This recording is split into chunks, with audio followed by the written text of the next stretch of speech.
बड़का समाचार के बाद अब बिरा हो गए खबर छत्तीसा के।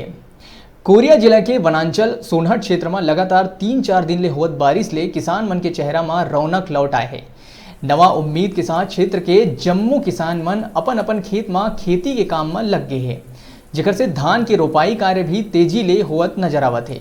आपन ला बता दें कि क्षेत्र में बारिश के लेट लतीफ होए से पाछू दिनों किसान मन के माथा में किसानी काम ला लेके चिंता के लकीर साफ नजर आवत रही है, जिन अब बारिश होए से किसान मन फसल के अच्छा पैदावार के उम्मीद ले किसानी काम में जोर शोर ले भिड़ गए हैं।